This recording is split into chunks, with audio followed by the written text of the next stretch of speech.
Today, the Ministry of Finance officials appeared before the Finance Committee of Parliament to table and process their ministerial policy statement. In the statement, the ministry presented their estimates of the 2025-2026 financial year's budget that will go up to 71 trillion shillings, away from the 66 that had initially been tabled on the floor of Parliament.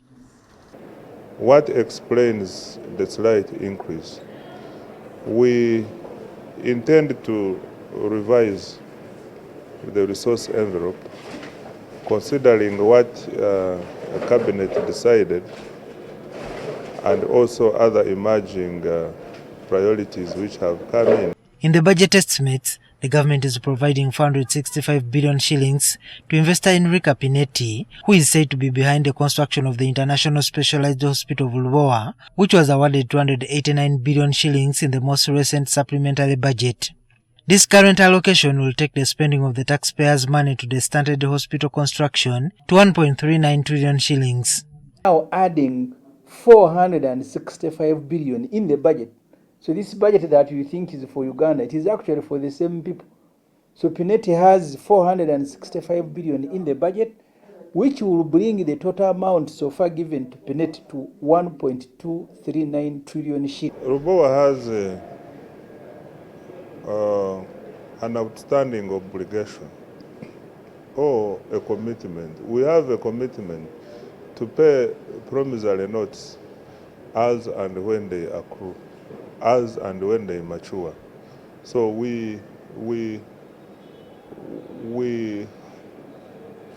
have so far paid about $180 million, and we still have more to pay. I don't have the exact figure with me. The committee members have also learned that 60 billion shillings have been provided for in the budget estimates for buying more shares in Rocco Construction Company, adding on the 220 billion shillings that was paid earlier.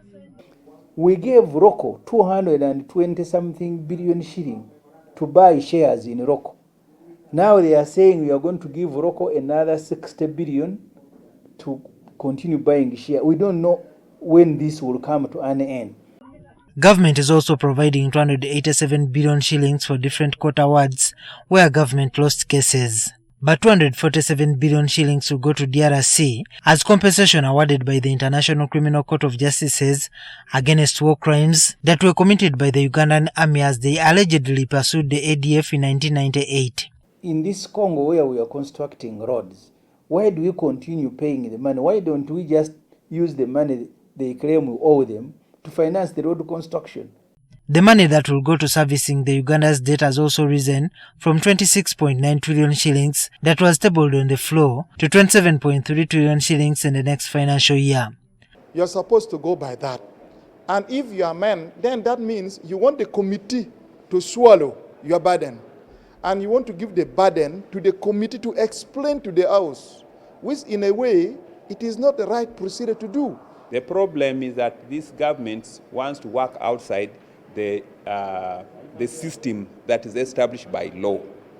There would be no need to change figures in the middle of a month when you have a 10-year growth strategy, you have a 5-year development plan, you have a medium-term expenditure framework. Like the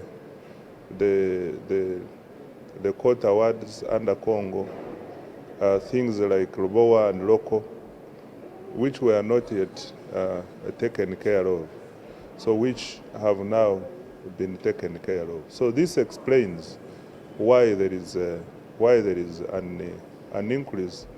Tomorrow, government is expected to table the final budget estimates on the floor of Parliament, but MPs fear that they would experience more increases from government. Juma Kiria, NTV.